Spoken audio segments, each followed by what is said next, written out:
We are on Dalet Amud Beis at the bottom. We were learning the following halacha that hopefully you can remember a little bit of it from yesterday. Two brothers inherit their deceased father's estate. So there are two ways that they can proceed upon the inheritance. They can either maintain the status of the estate in the name of their father, in which case any animals that are born on that estate are chayiv and meiser behema. But when it comes to giving the machatzis shekel, they'll be potter from the kalbon, because the kalbon only has to be paid when you yourself are giving the machatzis shekel. If someone else, a third party, is giving it for you, then the third party is potter from the kalbon. And since we view the estate as still being in the name of the father, so the father, so to speak, even though he's deceased, is potter from the kalbon. Conversely, if they choose, the two brothers, to put the estate in their names and they divide up the estate, even if they recombine it afterwards as partners, they're going to be potter from meiser behema, because they're now shutfim, they're now partners, they co-own the animals, and anytime animals are co-owned, they're potter from meiser behema. But they're going to be chayiv when they both give their kalbon to the temple, because even if they're just giving one coin, since they're giving it on behalf of themselves, they both have to pay the kalbon. One kalbon according to the Chachamim, two kalbons according to Rabbi Meir. Fine, that's what we had said yesterday. Now the Gemara is going to challenge that, and it's going to say, Boi Amar Rabbi Yirmiyah Boi. Rabbi Yirmiyah says you can ask the following, or Rabbi Chia Amar Rabbi Yirmiyah Boi, you can ask the following question: V'lama lein lan or nan amrin pa'amim shehin chayavim bazeh uvazeh pa'amim shehin paturim mizeh umizeh. Why don't we say v'lama leis anan amrin? Why don't we say that sometimes you could have a scenario where they're going to be both chayiv in the kalbon and chayiv in meiser behema, and you can also create a scenario where they're both going to be potter from the kalbon and potter from meiser behema. So the Gemara says, "Hey chavida, what would be the case?" Skip the parentheses. Cholku hanachasim v'lo cholku habehema chayavin bazeh uvazeh. Cholku habehema v'lo cholku es hanachasim peturim mizeh umizeh. The Gemara says like this: there are two components to the estate. There's the cash assets, and then there's the livestock. Let's say they divide the livestock among themselves, so they liquidate the ownership of the father from the livestock, but they retain ownership of the father on the cash. So in that situation, they would be potter both from the kalbon for the cash, because it's still coming from the father, and they would also be potter from meiser behema, because they've transferred ownership from the father to two partners. Or conversely, let's say that would be good estate planning if they did that, right? Everyone paid the kalbon, or is everyone looking for a way haram? I don't know. I don't know whether this is. I mean, it's a small amount, the kalbon. So it's really. I think this is more of a technical question than just than trying to finagle. Are they potter from the meiser behema because the father presumably gave it already? No. There are two reasons why they're potter from meiser behema. Reason number one is that if an animal is born in someone else's property and you purchase that animal is not subject to meiser behema. So since there's been a transfer of ownership from the father to them. Reason number two is anytime there's not sole ownership but it's owned by a partnership, you're also potter from meiser behema. So that's one case. The converse case would be, let's say they retain the father's ownership of the animals and they split ownership of the cash. So in that case, they'd both be chayiv in the kalbon and chayiv in meiser behema. So why doesn't the Mishnah enumerate those two heichatimtzes? Amar Rebbe Mana hada da'at Amar b'shelo haisa behema rov avalim haisa habehema rov hein ikr nechasim. Now it's a little bit difficult to formulate the answer in these words, but the Korban Ha'ida explains that what the Gemara means to say is that you look at what the majority stake of the estate is. If the majority of the estate is livestock, then even the cash assumes the status of whatever the livestock is. If the majority of the estate is cash, so then even the livestock assume the status of the cash.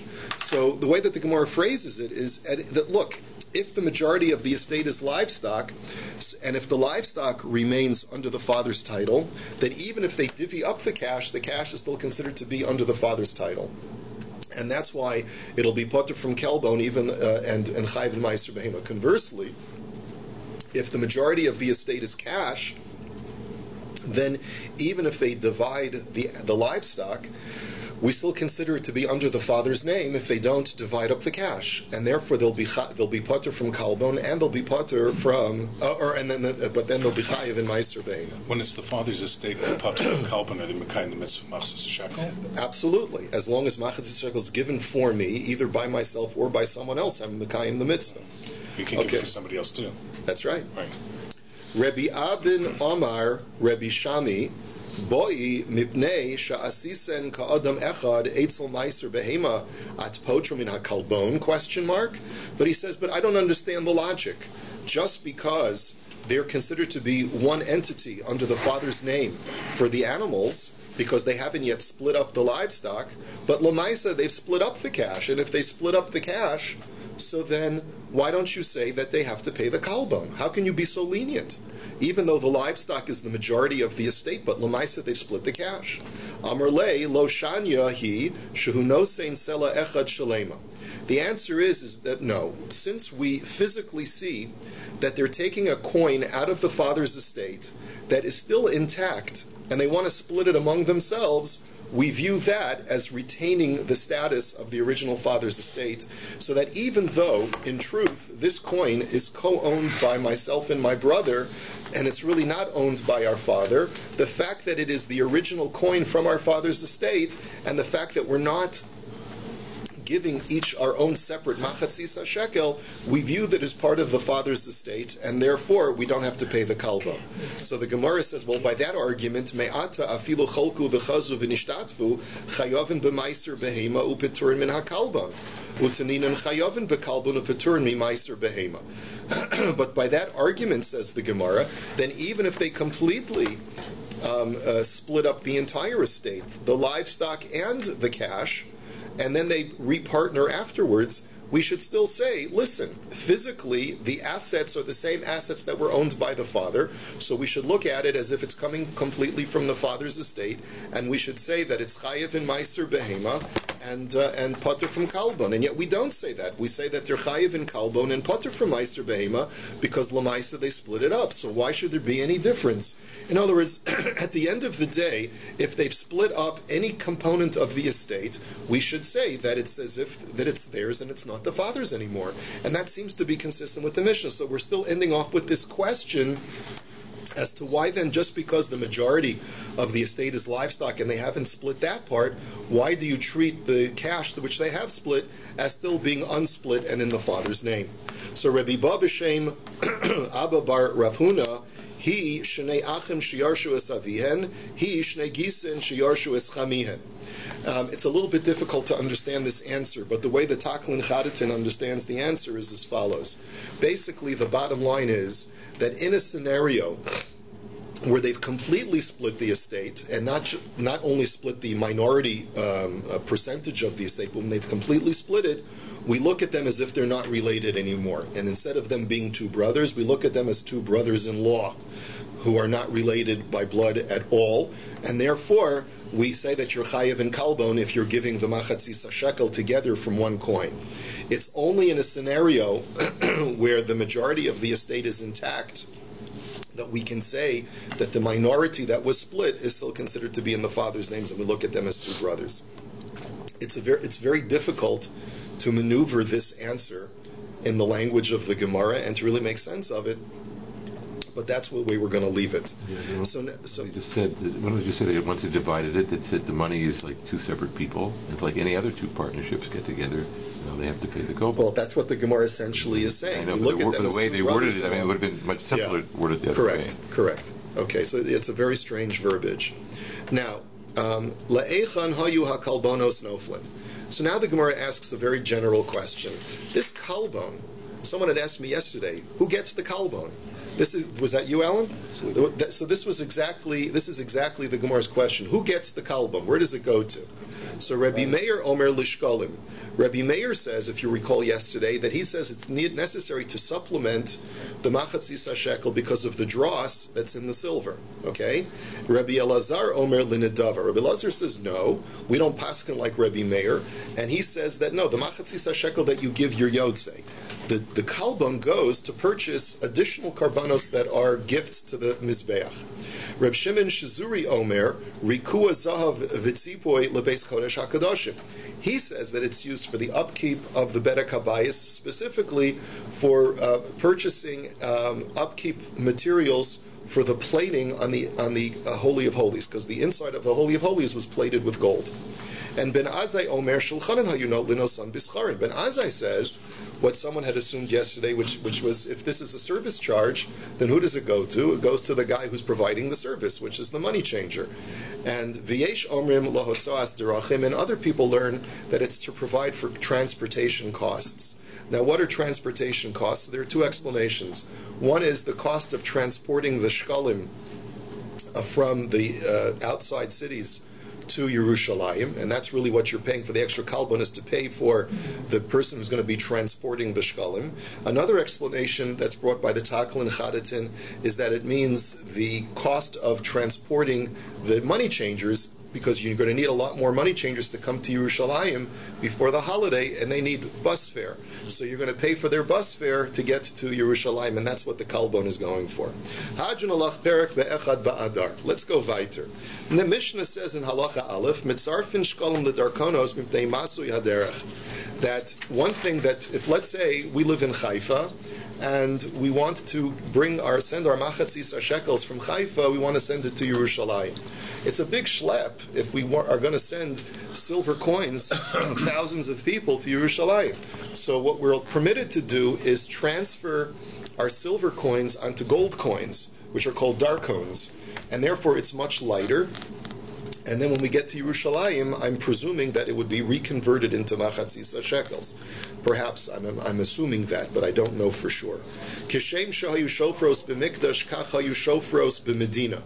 That just like there were pushkas in the Beis HaMikdash, so too were there pushkas outside the Beis HaMikdash. There are two ways of learning the word Medina. Either it means in Yerushalayim, but the Rambam learns that it means in the rest of Eretz Yisrael.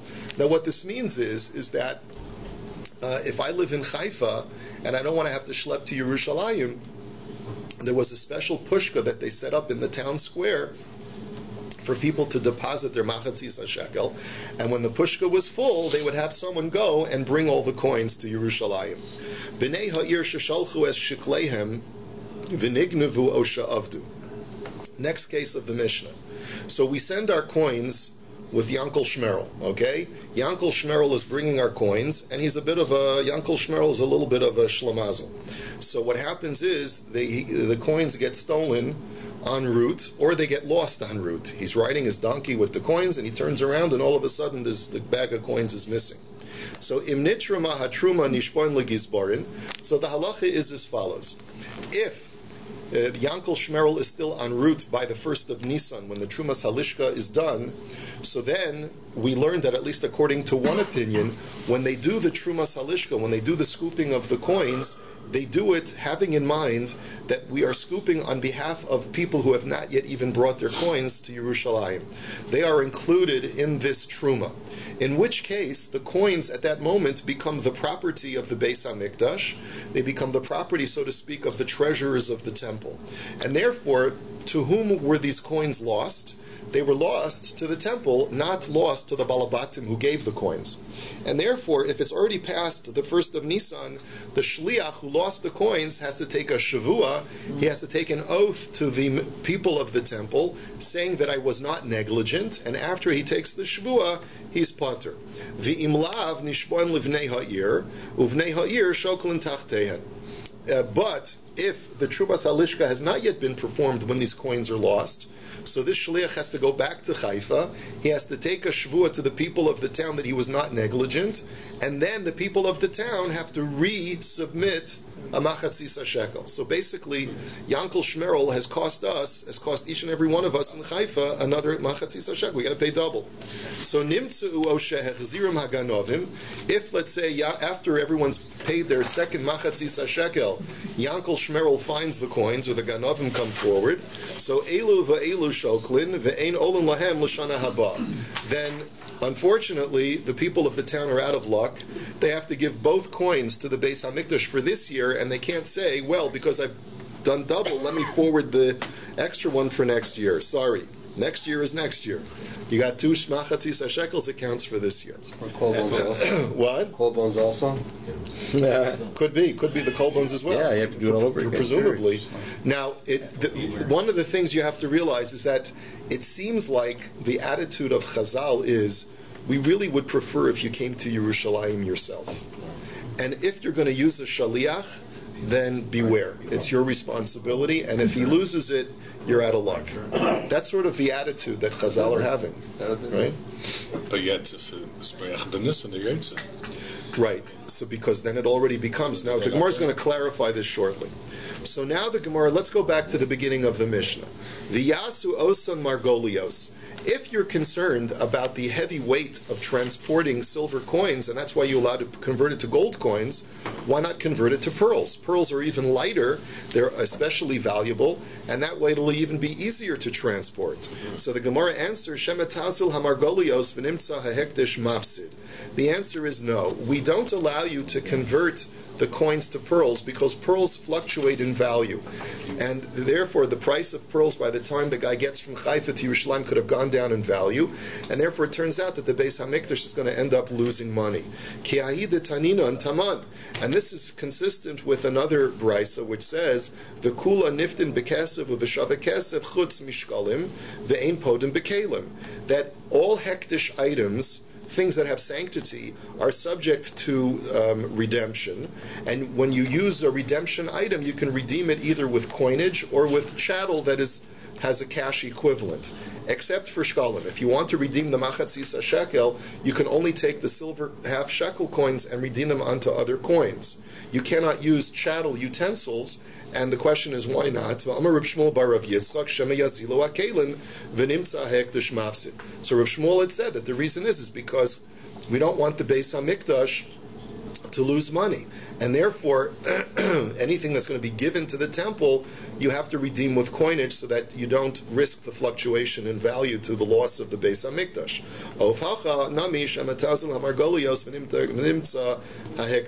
And that's the reason over here why you can't transfer the shekels onto pearls. You can only transfer it onto gold coins. Now the Gemara says, Masnisa betaklin chadatin, aval betaklin atikin lo bida. So the next thing that the Gemara says is that we saw in the Mishnah that every community would have its own pushka for the machatzis shekel. But the proviso is that pushka was only if you're donating for this year's machatzis shekel. Let's say you were recalcitrant for whatever reason and you hadn't yet given you're late in your back taxes and you haven't yet paid your machatzis shekel from previous years. Then we do not give you the option of putting it into the local pushka. Then you have to go all the way to Yerushalayim yourself and bring it to yourself. That again is part of the incentive to make sure you pay your machatzis shekel on time. Vitani came, and the Brisa says the same thing. Atikin b'mikdash ve'en atikin b'medina. That there were pushkas for back tax machatzis shekels, there were pushkas for that in the temple, but there were no pushkas for back tax shekels for previous years outside of the temple. Now, the next thing the Mishnah says is that when we talk about the guy who's the shaliach bringing the shekels having to take a shvua either to the gizbarin, to the treasurers, or to the balabatim in Haifa, he says we must be talking about a b'shomer chinam. I was talking about a shomer chinam, and if you remember the famous Mishnayos and Bava Metzia talking about the responsibilities of a shomer chinam and a shomer sachar.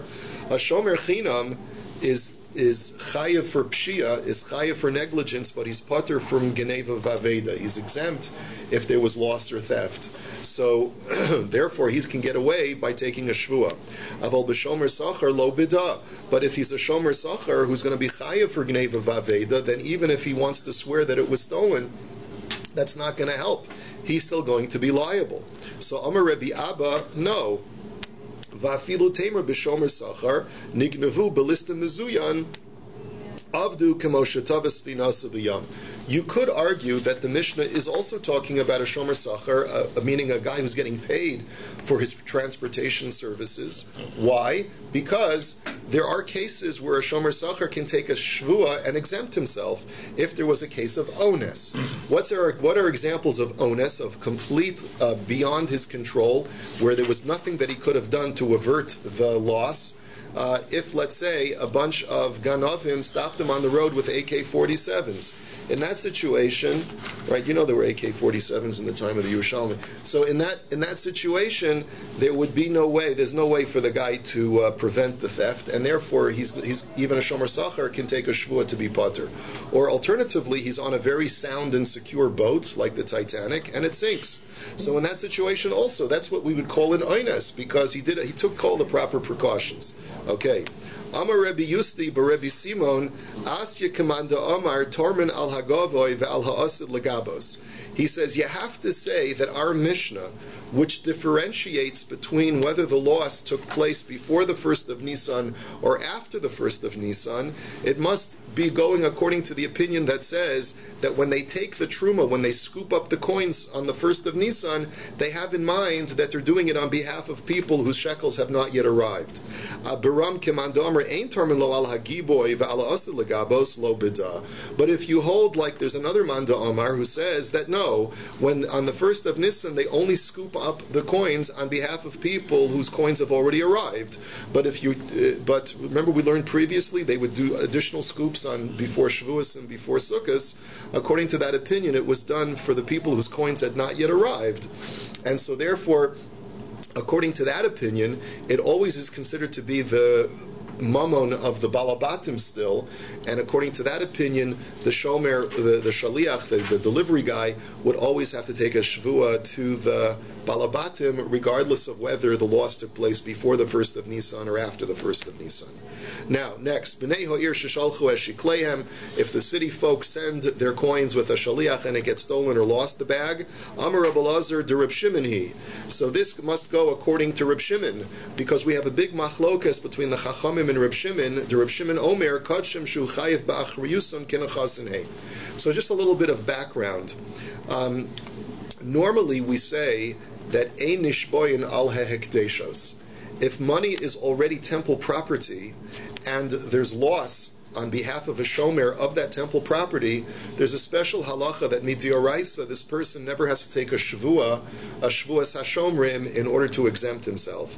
A shvuas hashomrim, a shvua that a shomer takes, is only instituted by the Torah when it is humanly owned property. But if it's divinely owned property, there is no such shvua.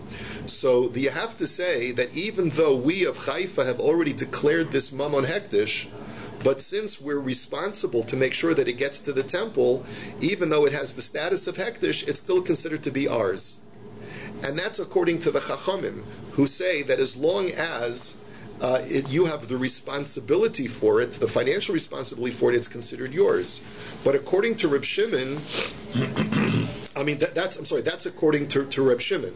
But according to the Chachamim, who say that once it's hektish, it belongs to God, then the shomer would never have to take a shvuah. So Amar Rabbi Yochanan, Divrei HaKolhi Mishum Shvuas Takana. Rabbi Yochanan disagrees. Rabbi Yochanan says, even according to the Chachamim, who argue with Reb Shimon, and they say that you don't have to take a Shvuas HaShomrim for anything that's hektish, even when there's human responsibility for it, nevertheless they would agree here that this is a special Shvuah that's only midirabanan. The reason is because Shvuas Takana.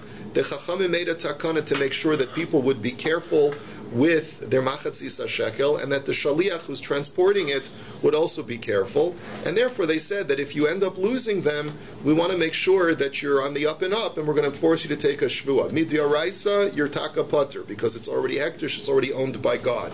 But midirabanan, we want to make sure that you're not going to pull any hanky-panky. Al derech de Rabbi Yochanan nicha. Now, using Rabbi Yochanan's approach that the shvuah is only midrabanan, it works out very well that nishborim legizborim v'im lav nishborim livnei ha'ir uvnei ha'ir shoklim acherim tachtehen. Remember, according to Rabbi Yochanan, this is only a shvuah dirabanan.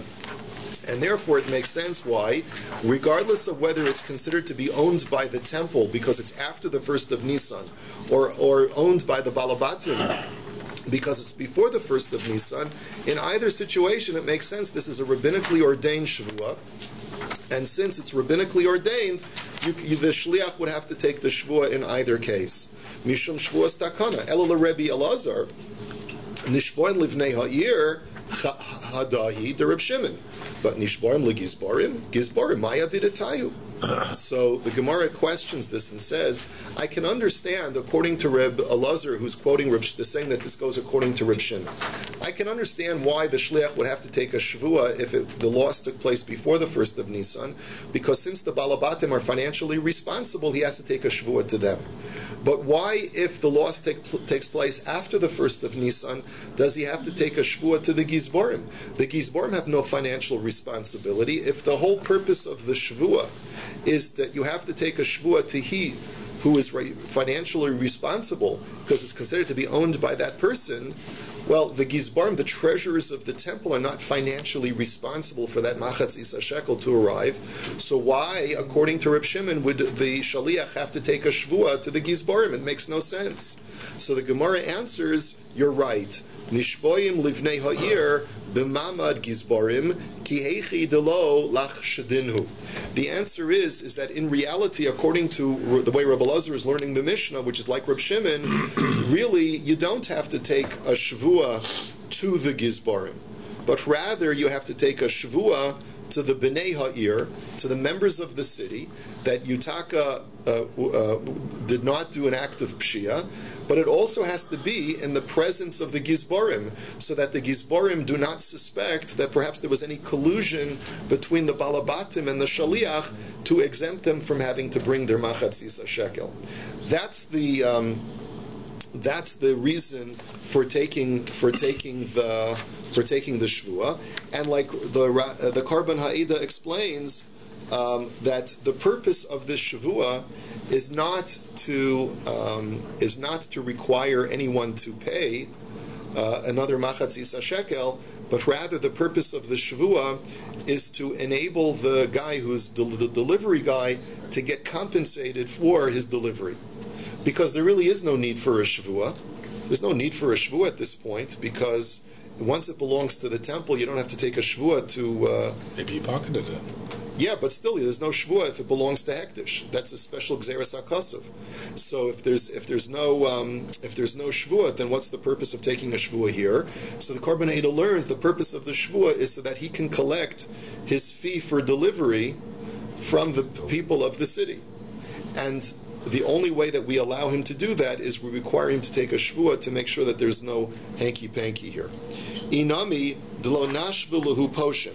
Another reason why we would require the Gizbarim to be present when he takes a shvua to the members of the city is that we don't want this person to gain a reputation of being a posheya.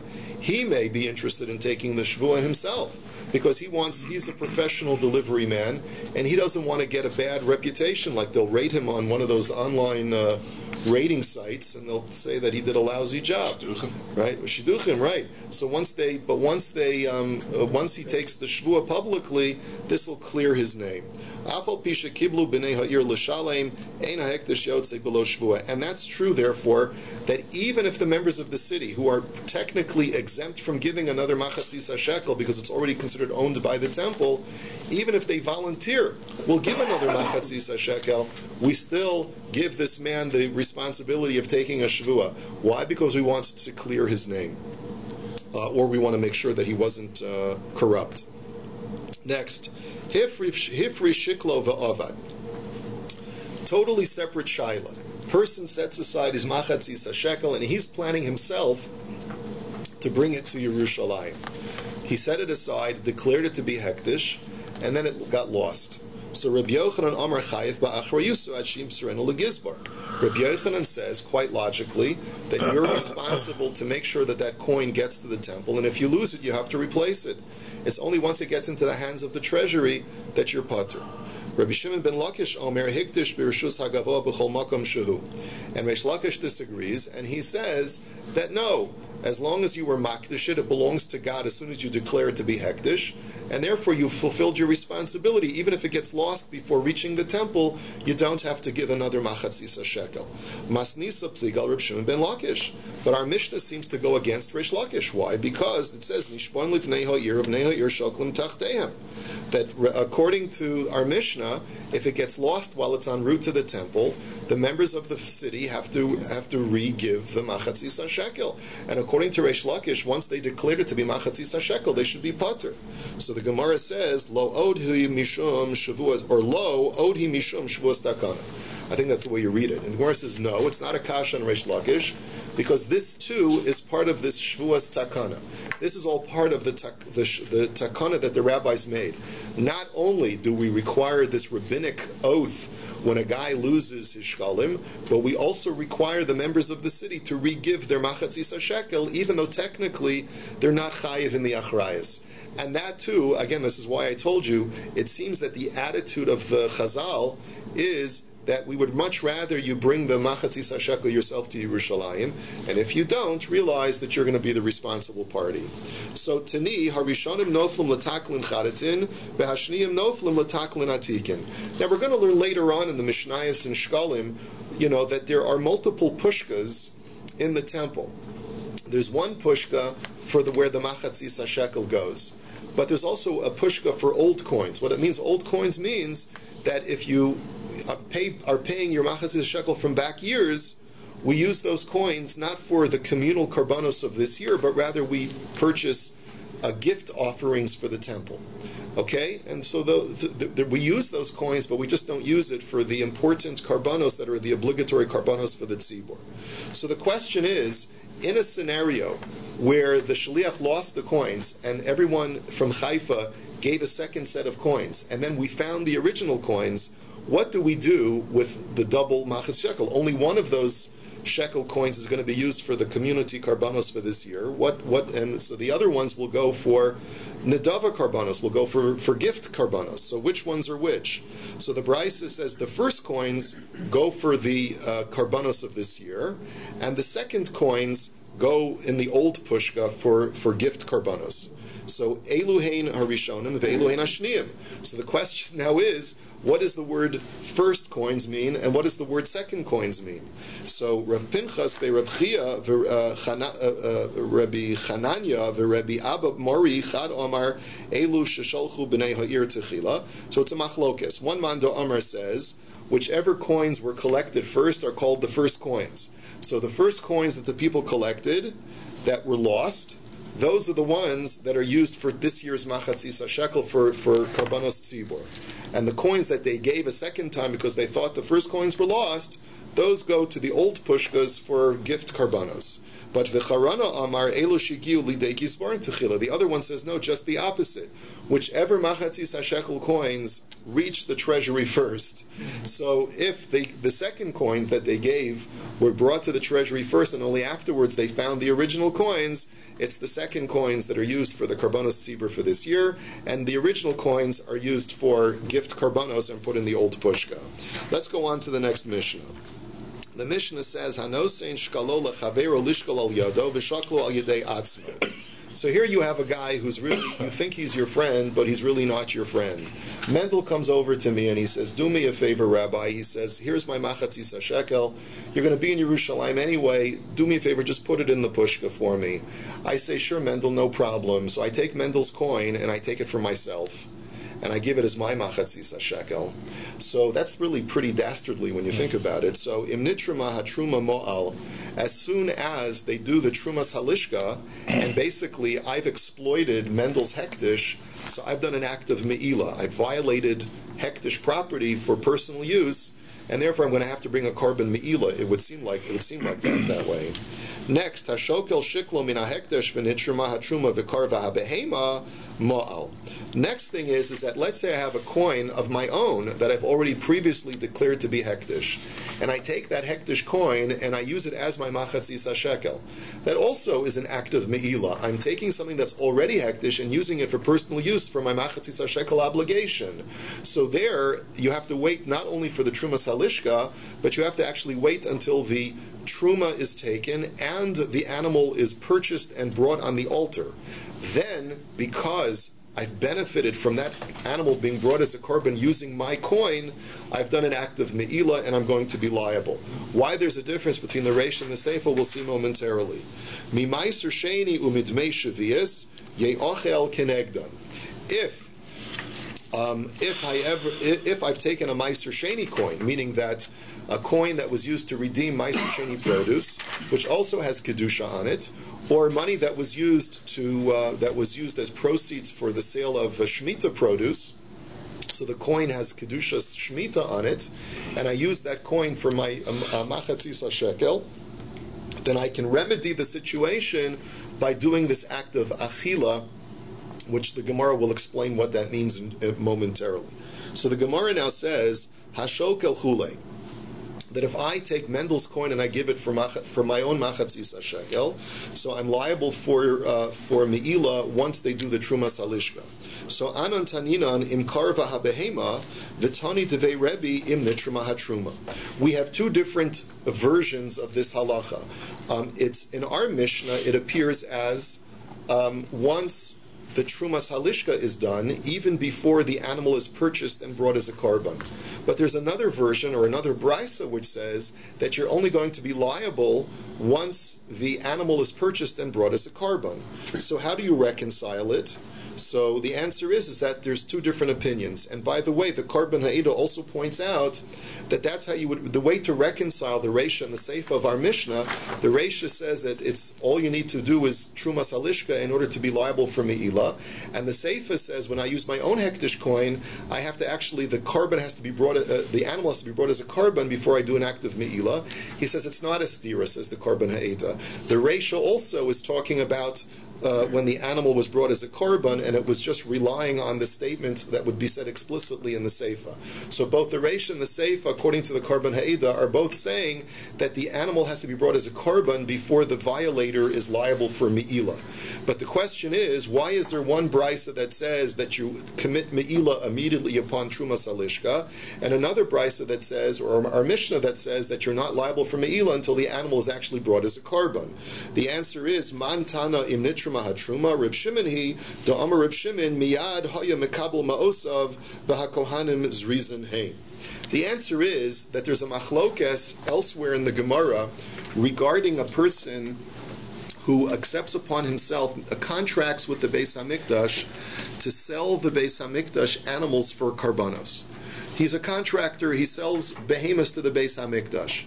The question is, the Beis HaMikdash orders 100 sheep. He delivers 100 sheep.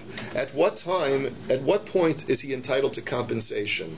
The Chachamim say he's entitled to compensation only after the sheep have been brought as karbanos. But before then, he's got to wait. He's got to bill it with the waiting time in between. Why? Because perhaps something will happen to the sheep between the time that it's purchased and the time that it's brought as a korban, and we don't want the Beis HaMikdash to lose money and have to pay for something that it doesn't use.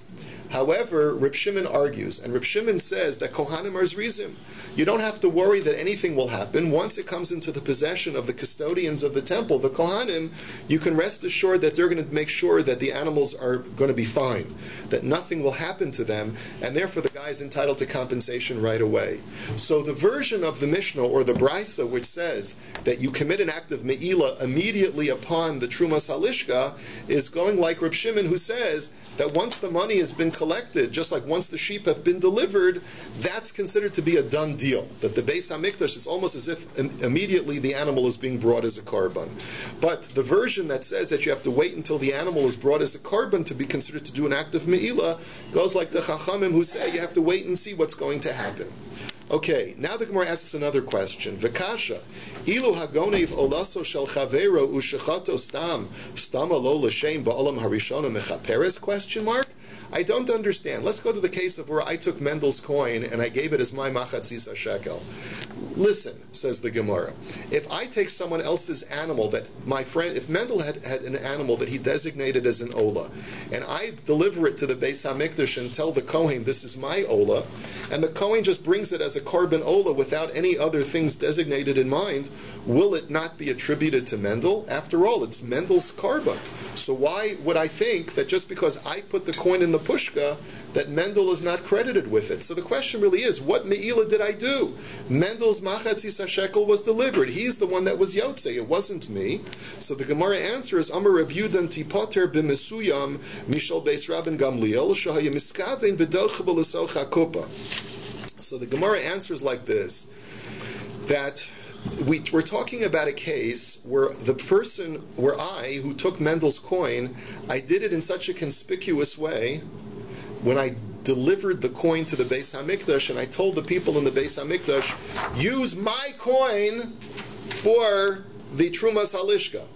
And it's not really clear to me how it could be conspicuous if you're putting it in a pushka. Perhaps there's some special marking on the coin. It's really not clear to me how you made it so conspicuous, but the fact of the matter is that Rabbi Gamliel used to do this. Rabbi Gamliel, when he would deliver his coin, would forcefully or very publicly deliver his machatzis shekel because he wanted to make sure that his coin would be used for the Trumas Halishka and for the Karbanos Tzibor. So therefore, if I do such a public thing like that so flagrantly, that's why I'm doing an act of me'ilah, because I'm sort of making a public declaration that the coin is mine and not Mendel's, and therefore there's not going to be any kind of just automatic attribution to Mendel because I've publicly declared that it's my coin. Who gave the machzis shekel, Mendel or you? So, from the viewpoint of the Beis HaMikdash, it's I who have given the machatzis shekel, but I've done an act of me'ilah at the same time. In other words, it seems like once you do an act of me'ilah, you remove the kedusha that was originally placed on it, and you use it now for personal use. So you'd have to bring another one. It seems like Mendel would have to bring another one. I would know about it. Maybe I guess we would tell you about it afterwards. Anyway, Frek the Gemara v'chash lomar shema l'shirayim heim noflim. So v'chiyesh me'ilah b'shirayim. So the Gemara says, but I have another question. I don't understand, why do I have to bring a korban me'ilah? Who's to say that the coin that I bring to the Beis HaMikdash that was Mendel's coin is even going to be used for the purchase of the karbanos? Because after all, we have to do a Trumas Halishka, and they're going to scoop up a bunch of coins. Maybe the coin that I brought is not even going to fill into that scoop.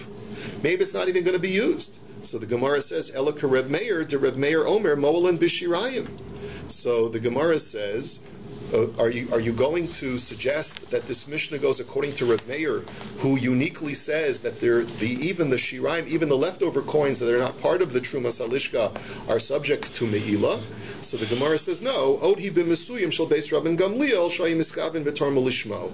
No, just like we answered previously that the guy conspicuously gives this coin, declaring it to be his own, Rabbi Gamliel also made sure that they would use his coin and it would get into the Trumas Halishka. Don't ask. I don't know exactly how he did that. Maybe there was a special marking. Maybe because of his chashivas, he threw the coin into the lishka, and he told the gaboyim. He says, "Make sure my coin gets into the box." So this guy does the same thing. And that's why, if we end up using that coin that I gave, that was really Mendel's coin, I've done an act of me'ilah, and I have to bring a korban. The Gemara now asks, Ma nehene? But what benefit have I gotten? After all, mitzvahs lav lehanos nitnu. When I do a mitzvah, I'm not getting any personal hana from it. So just because I've taken Mendel's coin and given it as my machatzis shekel, what me'ilah have I done? What personal benefit have I gotten? Amar Rabbi Abin b'shem Rabbanan d'Taman. He learns in the name of the rabbis of Bavel, Mekevin shebeistin re'uyin lamashkein v'lo mashkeno kimisha neheneh, or kamosha neheneh. The answer is that by virtue of the fact that by giving the Mendel's coin on behalf of myself, I get the temple creditors off my back, because if I hadn't given the coin yet, they would be able to confiscate my property, and now they can't confiscate my property because I've gone on record as having given the machatzis shekel. That's the personal benefit that I get. I get the creditors off my back.